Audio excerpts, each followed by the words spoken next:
excited because this TT Agri-Expo, it will be tremendous. It's happening at the Queen's Park Savannah from the 16th to the 18th. Make sure put aside the time to experience this amazing activation. I want to welcome the Chief Technical Officer, Denny Dipchansingh. He joins us live to give us full details. And we also welcome Alpha Sennon. He's the CEO of the WHYFARM, and we call this man they call him the Agri Man. He's an agriculture or the Expo influencer. This is really his calling, his passion, his purpose. And we'll hear from the Agri Man very soon. So I'm looking here, Denny, everything from the petting zoo to the machinery. I know the machinery especially is a big attraction for the children. I mean, I can recall when I was small that a tractor was parked where we were living. And look now, you want to just go up and touch a tractor, see it. But outside of that, I'm just thinking the general information and the takeaway would be a grand one, especially for the youngsters. Walk me through it, Denny. What's in store? Well, morning JW and morning Trinidad and Tobago. The Agri-Expo indeed, it's geared towards, looking at the local food supply chain. And as you say, it's part of, an outreach awareness and also capitalizing on local food production, food security.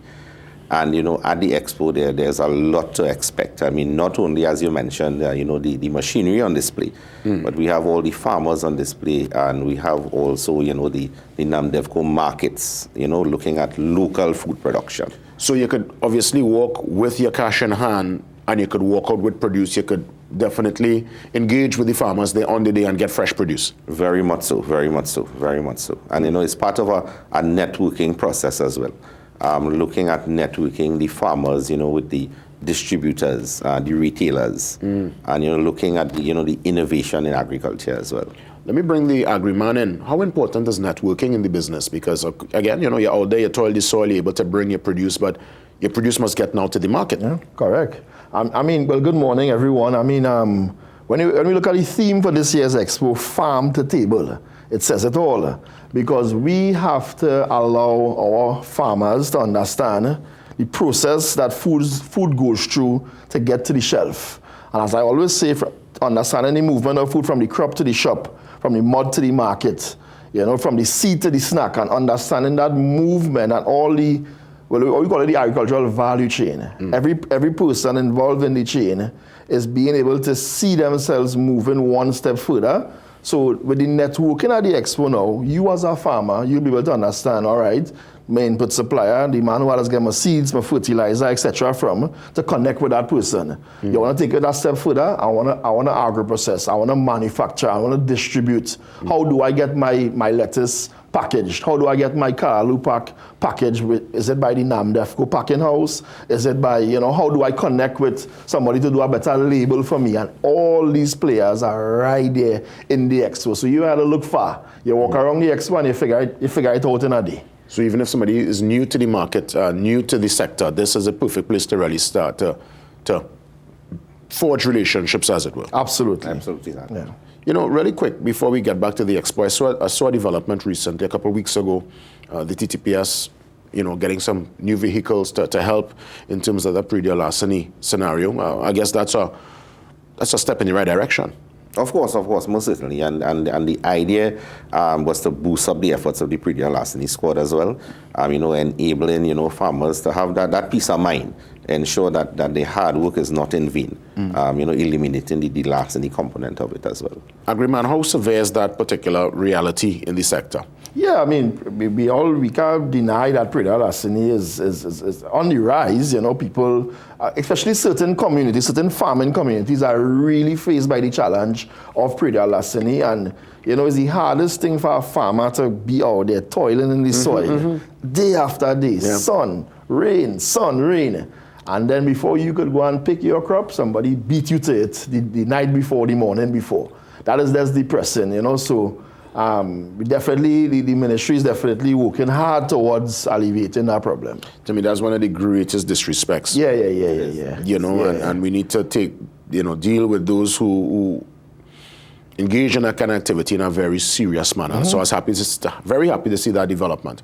So walk me through starting time. Well, I know you said Savannah. Is it paddock? What part of the Savannah are we using here? Well, we're looking at the greens, behind the grandstand. You walk through the grandstand.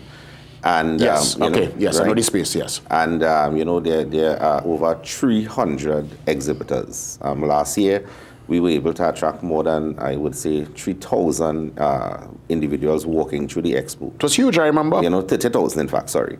So this year we're looking at, you know, having way more than that. You know, it is oversubscribed, a lot of exhibitors there. And a lot of livestock on display as well. I know you mentioned the machinery, but there's a lot of livestock on display, a lot of competitions for the best livestock as well. Serious? What kind of livestock we talking about? Well, you're looking at, you know, individuals that may have the best cow, the best bull, the best sheep. You know, so there is a competition segment. Nice. I know there's a petting zoo from what I understand, so that will be separate and apart from the livestock expo really. That's correct, that's correct. So, you know, we have a designated children's zone where we have, you know, members of the 4-H club present as well. And then we have, again, the ZSTT providing that petting zoo.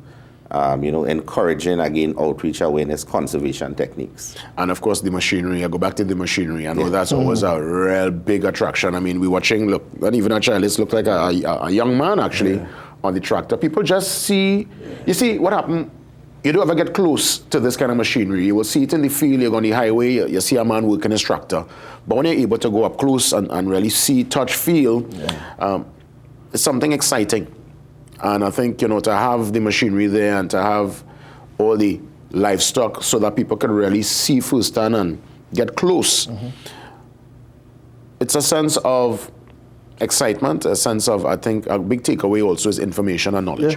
Of course. Start time. Well, so it's, as I said, from the 16th to the 18th. On the first day of the 16th, it starts at 11 a.m., finishes at 10 p.m., and the other days, which is the Saturday and the Sunday, start at 10 a.m., closes at 10 p.m. So Friday, Saturday, Sunday, whole day. That's correct. No, I know it's cash. A lot of the purchases are from the market itself, the green market will be cash, but you think anybody will work with card machine? You think a card is also an option too? Well, I'm sure there will be vendors that would have that facility as well. What about food and refreshments on the day? Definitely. A lot of local food, a lot of local refreshment, local juices as well, a lot of fruits. And, you know, I mean, as our line minister always says, Honorable Kazim Hussein, grow what you eat, eat what you grow. And, you know, that is the theme and the behind this year's Agri-Expo, revolutionizing the local food supply chain. So you're looking at promoting food security and the local industry in Trinidad. Excellent. Agriman, I want to ask you because I would have seen firsthand, due to my travels, the reverence and respect shown to farmers in places like Canada, Germany. They're almost on the same level of how we would view, let's say, engineers or lawyers. Highly respected in their community for their contribution. You think we're getting closer to that place in Trinidad? Because for some reason, I still think people see farmers as a rubber boots man bareback with a bassa pants, toiling the soil. And I know we have evolved and gone way past that right now. I mean, we get in there slowly but surely, right? And I think activities or projects like these at the Expo is for people to see that a farmer is not just that man in that boots or that bust-up clothes, right? While some farmers may look like that, depending on what kind of farming they're doing. Because I just be in my dashing bush patch, and my coverall stained up and think, I can't go in there with this, right? You know what I mean? But at the same time, you also have farmers who's doing greenhouse technology, hydroponics, aquaponics, and also too, I consider farmers to be all those persons along the chain as well too. Because getting the food to reach to the table, it requires several persons involved. So with persons coming out to the expo then and witnessing firsthand who are these actors in this value chain, you'll be able to pay more respect to the people that produce our food producers. It's very, very, very important, I believe, Well said. I'll let you have the final say, Denny. It's all yours. Well, I mean, and I like how you brought it across. And the reality is that, part of the expo also promotes, innovation, smart agriculture, climate smart agriculture, and, hydroponics, aquaponics, aquaculture. So we are inviting, Trinidad and Tobago, please come to the Agri-Expo. It is free. Make it a family day, a fun day, and, there's a lot to see. You heard it from Denny. He said 30,000 made their way through the expo last year. I suspect that number could probably double or triple. It's really one where people come from far and wide, not only to experience the machinery and see the petting zoo and talk and network with the farmers, but to get their produce. We can't forget that fact. People walk with a market bag and they have a time when they get best prices too, with the best in terms of produce.